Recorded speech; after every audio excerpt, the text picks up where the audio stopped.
What's good, YouTube? It's your boy, Too Low Key, and we back. Today we got Javed, the serial killer with 100 victims. This video is not from Dr. Insanity. This video is from Into the Deep True Crime. The channel is going to be in the description, so make sure y'all check that out. Let's check it out. In 1999, these young boys began disappearing one after another across Lahore. At first, no one noticed.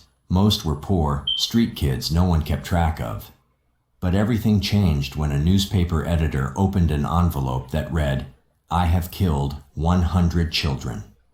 The letter, signed by Javed Iqbal Mughal, listed names, ages, and addresses, everyone matching a real missing child. It even pointed police to a house on 16B Ravi Road, where what they found would expose not only a killer, but the deep failures of the system meant to protect those children.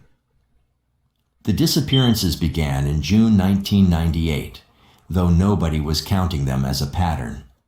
Boys between 6 and 16 would leave for school or the market and never return. Most came from Shadbagh, Badami Bagh, and Ravi Road, working-class neighborhoods where missing children were written off as runaways. According to the Lahore Police Missing Persons Register, between June and December 1998, over 80 minors were reported missing from these areas alone. The actual number was likely higher. Station House Officer Muhammad Ashraf would later testify that many families didn't bother filing reports after watching other parents get dismissed. "We had no central database," he admitted to the Inquiry Commission. "Each station kept its own records. Nobody was connecting the dots." Local journalist Shahid Mahmood documented the growing crisis in his notebooks. Bro, 100 kids then came up missing, and the parents are unable to report it because the police are doing nothing about it.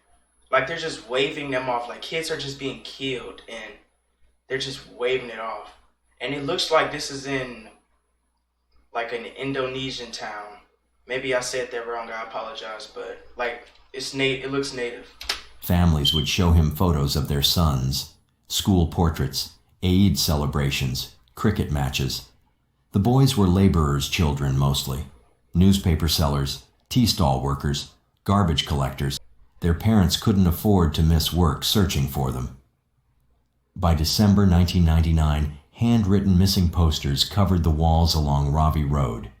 Faded photocopies of young faces, some offering rewards the families couldn't actually pay. The Ombudsman's report released in 2000 would confirm that police stations within a 2-kilometer radius of what would become the crime scene had received over 100 missing child reports between 1998 and 1999. Less than a third were officially investigated. The rest were filed and forgotten. These missing posters were hanging within walking distance of house number 16B. Across the city, a newspaper editor opened a thick envelope. Inside was a typed letter that would soon shake all of Lahore. It began with a chilling line: "I have killed 100 children." The letter wasn't vague or confusing. It was shockingly specific. It listed names, ages, and even addresses. Every word was signed under one name, Javed Iqbal Mughal. At first, investigators thought it was a cruel prank.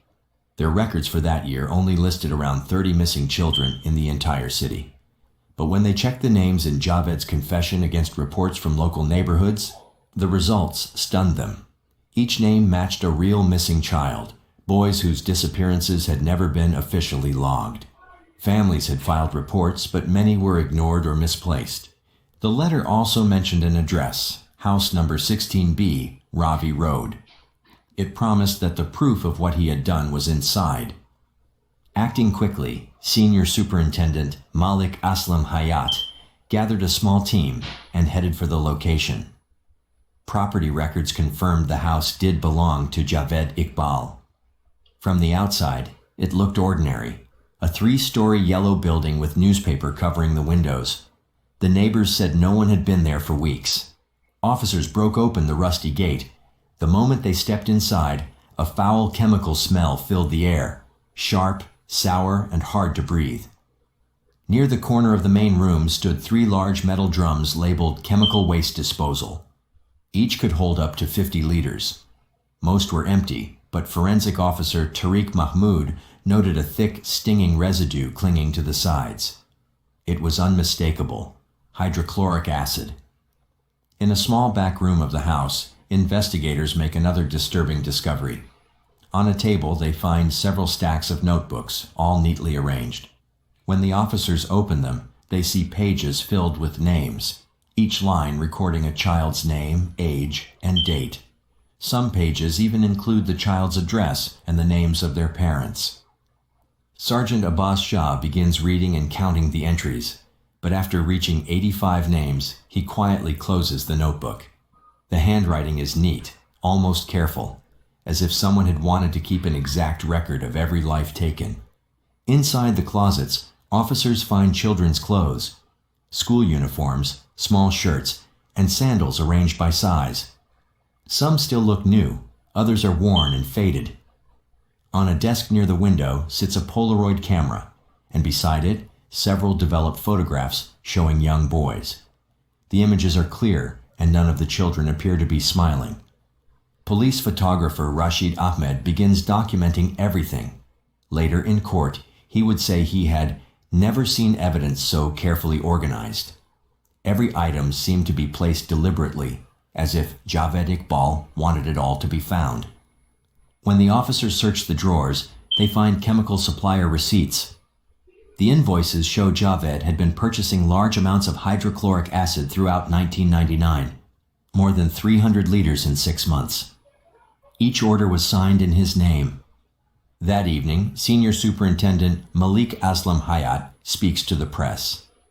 He confirms that what they found inside the house matches the details written in Javed's confession letter.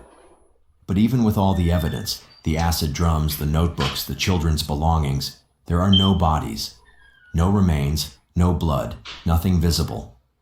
Forensic experts later confirmed that the acid found in the vats was powerful enough to dissolve organic matter completely. But one question keeps everyone on edge. Where is Javed Iqbal during all of this? January 3, 2000, at the Punjab Forensic Laboratory, handwriting expert Dr. Salim Akhtar finishes his analysis of the confession letter. The results confirm it beyond doubt. The typewriter used for the letter has the same key strike patterns as one connected to a 1992 court case, State versus Javed Iqbal Mughal. That case involved charges of assaulting 2 minor boys, for which Javed served only 18 months before being released. Investigators dig deeper. The property deed for 16B Ravi Road shows that Javed had owned the house since 1994. His fingerprints from the old 92 case file perfectly match the ones lifted from the acid drums in the basement. Criminal records reveal more about him.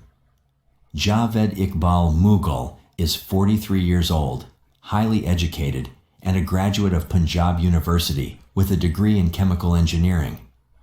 Far from being a poor wanderer, he is actually a wealthy businessman who owned 3 properties and ran a steel recasting company. The profile surprises investigators. Javed wasn't the kind of man anyone expected to commit such crimes. Within hours, his name and face leak to the press.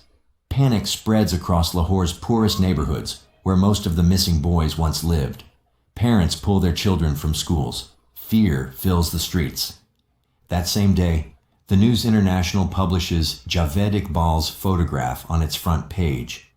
Muhammad Hanif, a shop owner whose nephew disappeared in August 1999, tells reporters, "This man used to come to our neighborhood often. We thought he was hiring boys for factory work." Then comes another shocking discovery. Inspector Zahid Mahmood, while checking security footage from a nearby business, finds a clip from December 29th, just 1 day before the police raid. The footage shows a man resembling Javed Iqbal standing across the street from his own house. He's calmly watching the building while police officers investigate an unrelated case nearby. Even more chilling, a witness later says Javed stood in front of an electronics shop watching live television coverage of the area. He was literally watching the police approach his home, knowing exactly what they would find inside. And still, he didn't run far. As you can tell, Javed Iqbal was no ordinary suspect. He was intelligent, methodical, and calculating, a man who seemed to think like a detective himself. But this time, the entire country was looking for him. The manhunt officially began when Inspector General Abbas Khan authorized what became Pakistan's largest coordinated search operation at the time. Police across the country received a nationwide alert describing Javed as 5 feet 8 inches tall, with a gray beard and a slight limp caused by an old leg injury. His photo was sent to every police station and border checkpoint in Pakistan. Almost immediately, witness sightings began pouring in. People reported seeing a man who looked like Javed traveling with a teenage boy named Sajid Ahmed, believed to be one of his assistants. A hotel clerk in Faisalabad, Amjad Ali, later confirmed that a guest who signed the register as J. Iqbal checked in on January 10th. He paid in cash and asked for extra towels and acid, saying it was needed for cleaning purposes. Just a few days later, in Gujranwala, a motorcycle dealer recalled selling a Honda 70cc to the same man on January 15th. When police tested the sales receipt for fingerprints, the results came back as a match to Javed Iqbal. Over the next 2 weeks, police field teams processed more than 300 tips. Each one was cross-checked against what they already knew: acid receipts, hotel logs, and witness statements. Chemical suppliers from across Punjab confirmed that Javed had bought multiple drums of hydrochloric acid under his real name, often paying in cash. What's going on, YouTube? It's Editor Eric here, and YouTube is telling me that only 24% of my viewers are subscribed. So make sure if you're watching this video, hit that subscribe button and hit that like button. Customs officer Pervez Shah verified that no one matching Javed's description had crossed any international border. His passport, found earlier at the Ravi Roadhouse, hadn't been used since 1997. By mid-January, Deputy Inspector General Tariq Pervez began coordinating with Interpol, checking every exit record from Pakistan's airports. Nothing. Javed hadn't left the country. Instead, a pattern started to appear, a trail that stretched from Lahore to Faisalabad to Gujranwala to Peshawar. Bank statements confirmed it. Each time police searched one city, a cash withdrawal appeared on Javed's account from another. It was as if he was always one step ahead, leaving behind a digital breadcrumb trail, just enough to prove he was alive, and just enough to taunt investigators. Then on January 30th, 2000, something nobody expected happened. Just as police across Pakistan were scrambling for clues, Javed Iqbal, the man they had been chasing for weeks, walked calmly into the office of Daily Jang, one of the country's biggest newspapers. Security footage captured every moment. He entered through the main door, holding a folder filled with newspaper clippings about himself, as if he were reviewing his own fame. He wasn't hiding or running anymore. Inside, reporters froze. They recognized the face that had been plastered across every front page, the man accused of killing 100 children. Reporter Khaled Ahmed would later recall, he was calm, polite, and strangely proud. When offered water, Javed thanked them and simply said, "I am Javed Iqbal. Call the police." The newsroom fell silent. The editor, Rashid Chaudhry, tried to keep him talking while someone quietly called authorities. Iqbal spoke as though delivering a message he'd been rehearsing for months. "My work is complete," he said. "The 100 have been accounted for." He refused to explain further. When the police arrived, Javed did not resist. He calmly held out his wrists for handcuffs. Journalists snapped photos as he was led away, looking almost peaceful, as though he had been waiting for this exact moment. During the drive to the Central Investigation Department headquarters, officers noted how he hummed softly to himself. It was a chilling calmness, a complete lack of fear. At the station, his identity was confirmed by fingerprints and older records from previous arrests. He was booked, processed, and placed in a small holding cell. During his first interrogation, he made a shocking statement. "Check your records again," he told investigators. Some of those children never existed. From that moment, the case took an even darker turn. Over the next several days, Iqbal changed his story again and again. In one interview, he claimed that his confession was a stunt meant to expose how police ignored missing children. In another, he hinted that he had indeed harmed some boys, but denied the number was 100.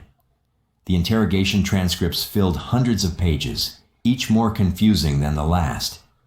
Investigators struggled to tell which version, if any, was the truth.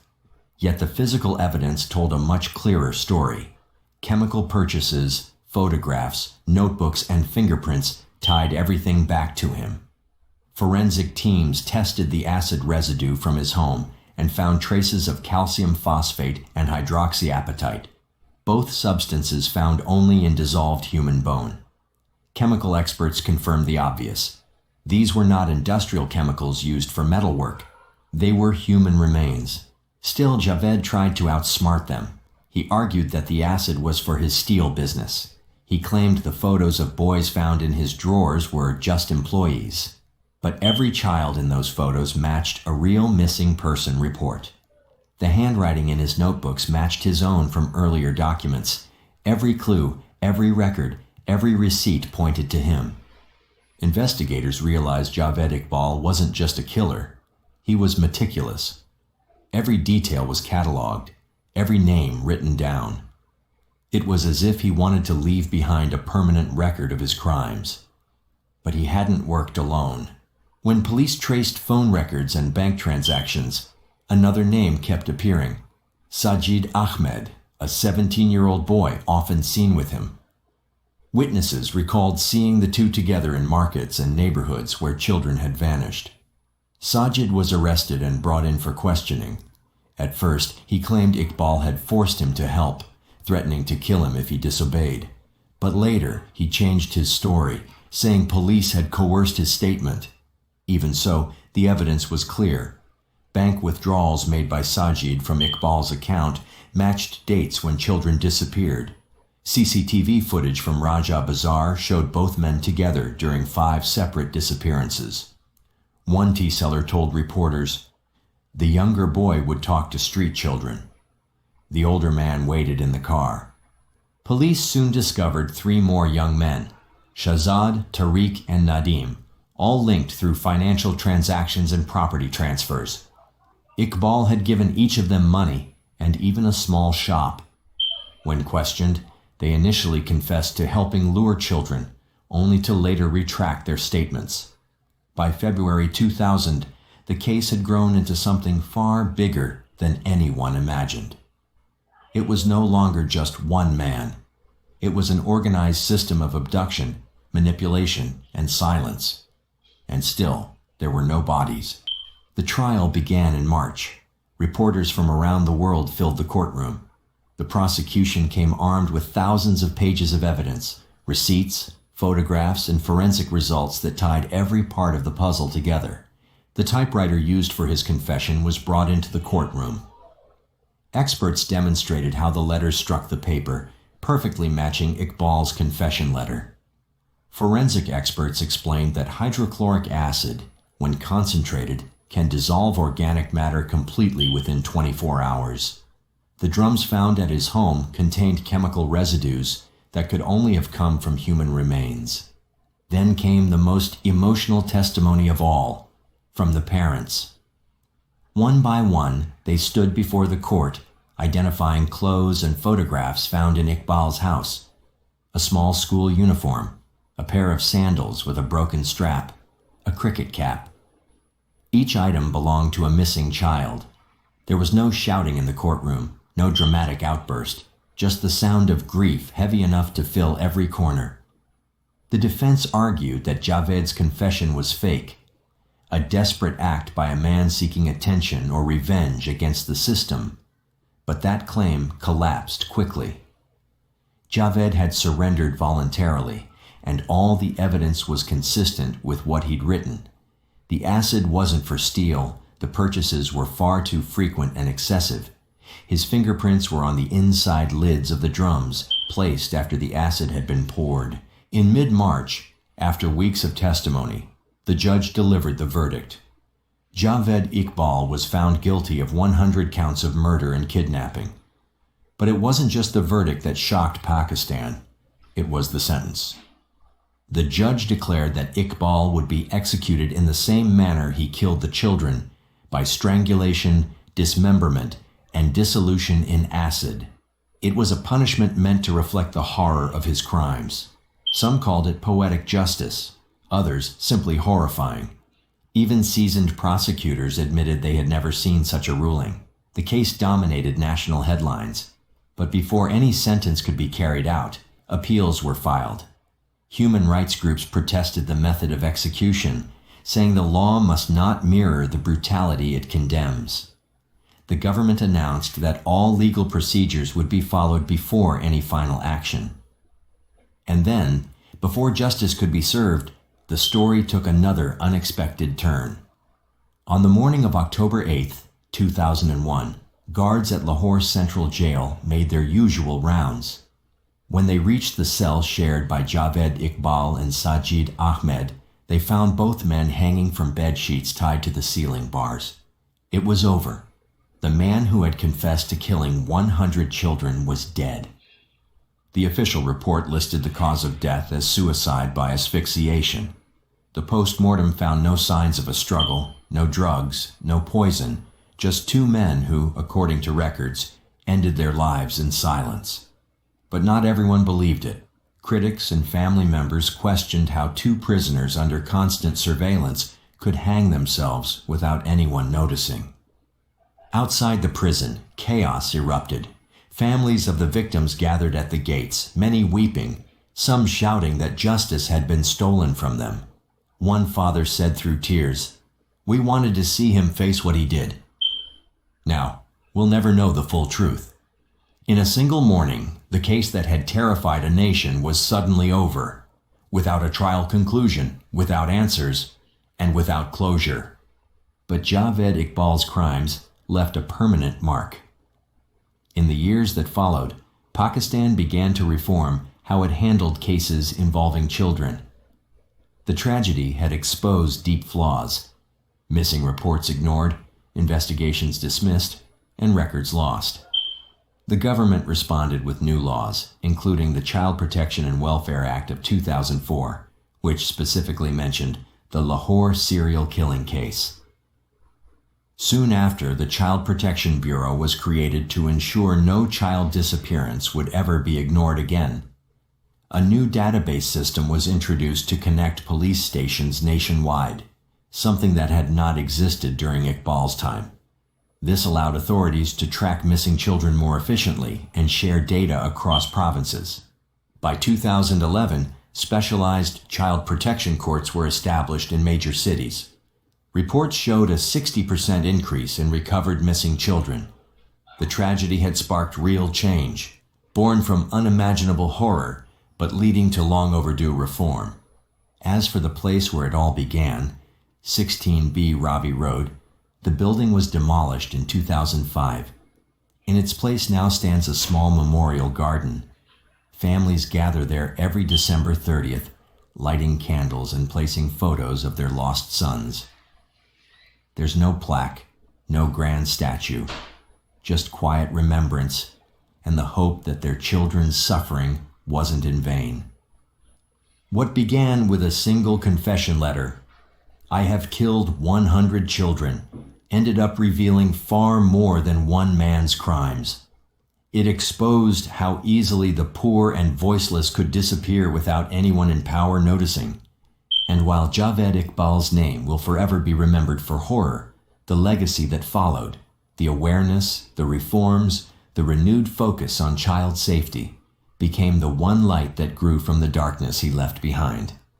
If you value respectful, evidence-based storytelling that keeps the focus on truth and justice, Bro, it should never get to the point where 100 kids come up missing and no one does anything about it. Like, it should never get to the point where 100 kids have to die before a police conjunction takes actual action. Like, they got over 100 missing kid reports in 6 months. Like, and they did nothing about it until they found the acid and found his confession. And then his whole confession, like, he thought he was a genius, apparently, that he could write a confession letter, run away, and then turn himself in with evidence and shit like that. Then come back and say that he didn't kill those kids after he wrote every name in the book. And he has multiple drums of acid in his house with human remains in them. Or not human remains, but human content. Certain elements that only come in human bones. And he thought he could just come back and say that half the kids weren't real when he wrote actual dates, names, and times that he killed these kids. And then he had helpers, which they should go to jail as well, because even if they didn't know what he was luring kids for, why would you even do that? Like, what in your head tells you that it's okay to lure kids to someone else? Like, I understand that they're in a less economic place. They aren't as rich, so people are luring kids for a store for a little bit of money because the guy is wealthy. Like, they're going through a lot, they need money. But you should never compromise your morality for money.